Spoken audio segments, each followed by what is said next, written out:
Carvajal. En nuestro Instagram ya colocamos un post allí donde pueden dejar sus preguntas y comentarios y más adelante los vamos a estar leyendo en nuestro Instagram, @argumentosgb. Desde allí pueden entonces colocar nuestras preguntas para tener la interacción en vivo con el público acerca de este tema que mencionábamos, sobre esas dudas que hay, sobre saber qué pasará, sobre lo que está ocurriendo también. Y como decía, se espera esa decisión que se pueda dar desde el Tribunal Supremo de Justicia también, que va a incidir en cómo está la dinámica. Y como usted mencionaba, más allá de las actuaciones de decir quién tiene algo falso o no, de decir, bueno, aquello que publicaron es falso, es un 80% falso, es que quien dice un resultado muestre y compruebe a través de las pruebas, a través de las auditorías, que también, como usted decía, ya hay una ausencia donde no se ha dado respuesta acerca de qué ha pasado con esas auditorías, más allá de decir, bueno, que hay un ataque al sistema del Consejo Nacional Electoral. Ahora también cómo entra esta postura del Tribunal Supremo de Justicia, las actuaciones que se vienen dando y esa decisión también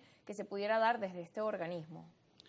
Sí, especulando, uno piensa que ya que el Poder Ejecutivo acudió al Poder Electoral, no le explicó al país qué tipo de cosas estaba impugnando. Eso es lo que planteaba Enrique Márquez. También cuando los citan a ellos, dice, ¿por qué me citan y para qué? ¿En calidad de qué? O sea, esas dudas que expresó Enrique Márquez no eran por incordiar a nadie, simplemente eran la verdad. O sea, es lo mismo que pienso yo. ¿Para qué es que los citaron? O sea, ¿qué es lo que están dilucidando? ¿El presidente impugnó alguna decisión? Si impugnó alguna decisión, sería la del Consejo Nacional Electoral, pero si le impugnaba, la decisión fue por clamarlo a él, entonces no puede estar haciendo eso. Entonces, ¿por qué fue? Entonces, eso no ha quedado claro. En segundo lugar, bueno, luego han venido citaciones y citaciones. Diera la impresión como que están acumulando evidencias, pruebas, indicios, qué sé yo, argumentos, espero, argumentos.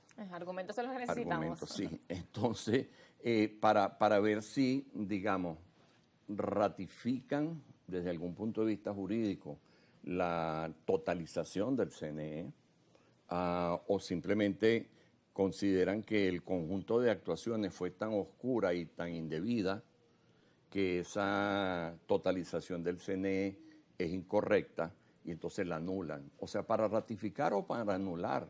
Creo que ahí no habría una tercera que es declararse, digamos, incompetente, que también los tribunales lo pueden hacer, ¿no? O sea, salirse por la tangente, que también tienen derecho.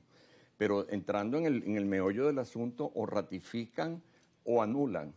Y si anulan, entonces evidentemente tendrían, yo escribía un tuit hace unos 10, 15 días, no tanto, 8, 10 días, diciendo si esta es una posibilidad, pues en todo caso es desde mi punto de vista el menor de los males, porque el peor de los males sería convalidar en un cuarto oscuro unas totalizaciones que no se le han mostrado de dónde salen al pueblo, a nosotros, a los ciudadanos. Entonces sería terrible, ¿no? Pero entonces si anulasen aquello por mal hecho, por pirata, vamos a usar una expresión coloquial que a veces usamos los profesores, ¿no? Hay profesores piratas, dice a él uno. Okay. Entonces, habría que volver a realizar la elección. Tampoco estaríamos pasados de rosca, porque si la mandas a hacer en diciembre, es que siempre se hacían en diciembre, más bien este adelanto fue una... Claro, dice usted que como está ese lapso de 6 meses hasta que haga toma de posición. Una ocurrencia no muy feliz, me parece a mí, del Poder Ejecutivo, de adelantarlas tanto tiempo. Eso no es correcto, no es conveniente para el traspaso luego. Claro, si se va a quedar la misma mano, pues tampoco es necesario, ¿no?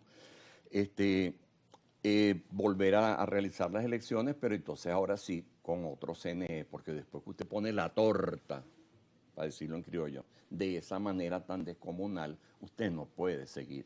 Y además, un personaje que viene de poner la torta por omisión en la Contraloría General de la República, basta ya, porque si el propio Poder Ejecutivo ha acusado a prominentes funcionarios del gobierno, entre ellos Tarek El Aissami, eso no lo invento yo, lo dice el gobierno, de haberse birlado 20 y pico mil millones de dólares de PDVSA. O sea, ¿cómo pasó eso si todas las operaciones tienen que ser chequeadas, auditadas por la Contraloría? y tuvimos un contralor que ni veía ni olía si había algo podrido en Dinamarca o en Venezuela, no vio nada, y de ahí pasa al CNE y su primera actuación es esta.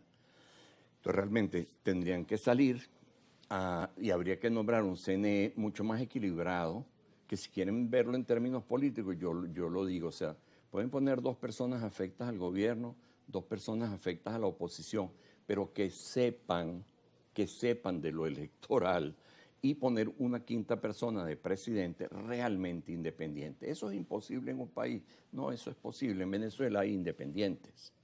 Claro, incluso, pero ¿cómo se gestionaría este tipo de escenarios cuando vemos que la última donde se escogieron los nuevos representantes de las autoridades también fue por un proceso de diálogo, fue un proceso que se hizo desde la Asamblea Nacional para poder escoger y decidir quiénes estarían allí? Entonces, también considerando este lapso de tiempo que se marca, bueno, y este escenario que usted evalúa, de que en caso de una decisión de anular estos resultados, ¿ve entonces posible eso, escoger un nuevo CNE y que en 6 meses se realice un nuevo proceso electoral? Es que creo que habría que hacer las 2 cosas. 1, un nuevo CNE porque no dieron la talla, para decirlo suavecito. Y 2, establecer mecanismos de auditoría y de veeduría nacionales e internacionales. Yo acompañaría al gobierno en su rechazo a que viniesen observadores de la OEA, porque la actuación de Almagro ha sido demasiado desaforada. Entonces yo creo que no, él no ha mantenido una posición de equilibrio institucional, es demasiado vociferante contra el gobierno tiene razón, entonces no acepte eso. Pero las Naciones Unidas, la Unión Europea, que ha dado múltiples manifestaciones de querer ayudar, pero al menos las Naciones Unidas, el Centro Carter, que ha estado invitado a todas las elecciones, lo recibió el propio Amoroso, etcétera, etcétera.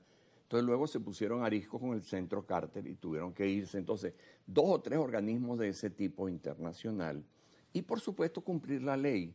O sea, yo creo que se cumplió, por ejemplo, en los centros electorales, o sea, la gente común del PSV, de la oposición, los militares también. Los testigos que estaban. Sí, los testigos cumplieron con las auditorías. O sea, las auditorías del 50 y pico % de las mesas. En algunas partes hubo abusos, no dejaron que el testigo de la oposición entrara o se llevara los papeles, pero en la inmensa mayoría de los casos eso se hizo, de manera que la gente del pueblo le dio un ejemplo, o nos da un ejemplo, a los que tienen que tomar decisiones. Entonces, que existan esas auditorías, personas verdaderamente expertas de Venezuela, de las academias de universidades y internacionales, y entonces que se realice el proceso cumpliendo la ley, nada distinto. O sea, yo creo, y además algo sí nos faltó, y eso que nos faltó, le faltó al gobierno, porque algunos en el gobierno creen que son eternos y además quieren ser eternos, y le faltó también a la oposición, que de repente tiene una visión tal vez demasiado infantil de cómo es la cosa y cree que se puede pasar, no sé, de un estado al otro y que no haya transición. Tiene que haber transición y para que haya transición tiene que haber un montón de acuerdos, y un montón de acuerdos sobre cosas bien rústicas, bien difíciles, bien delicadas y bien dolorosas.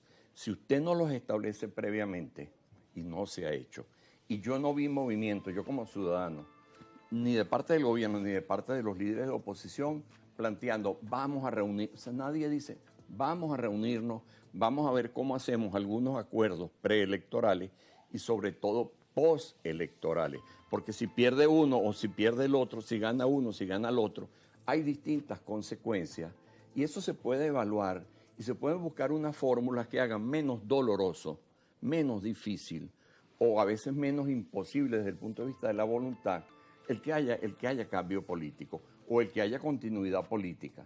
O sea, cualquiera de las 2 cosas habría que plantearla allí.